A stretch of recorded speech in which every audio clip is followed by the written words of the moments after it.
Hello everybody, this is Kamru Nahar. Today I will discuss diffusion process. Diffusion is a very important process in plant and animal because different type of physiological activities are involved in plant and animal. And these physiological activities are directly dependent on diffusion process.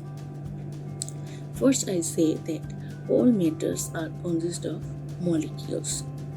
And we have to know that molecules are always in motion.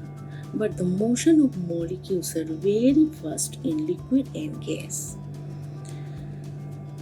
The movement of molecules are very fast in liquid and gas. Now, I define diffusion that diffusion is the net movement of molecules from a region of higher concentration to a region of lower concentration. That means this movement of molecules towards the region with lower concentration for higher ones. This movement continues until concentration of the substances is uniform throughout. That means diffusion stops when the number of molecules equal in both regions. So it is very important to know that how diffusion process occur.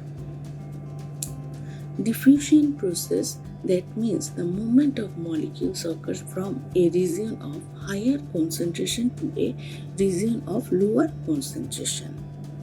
And this process continues until the number of molecules or the concentration of the substance is uniform throughout.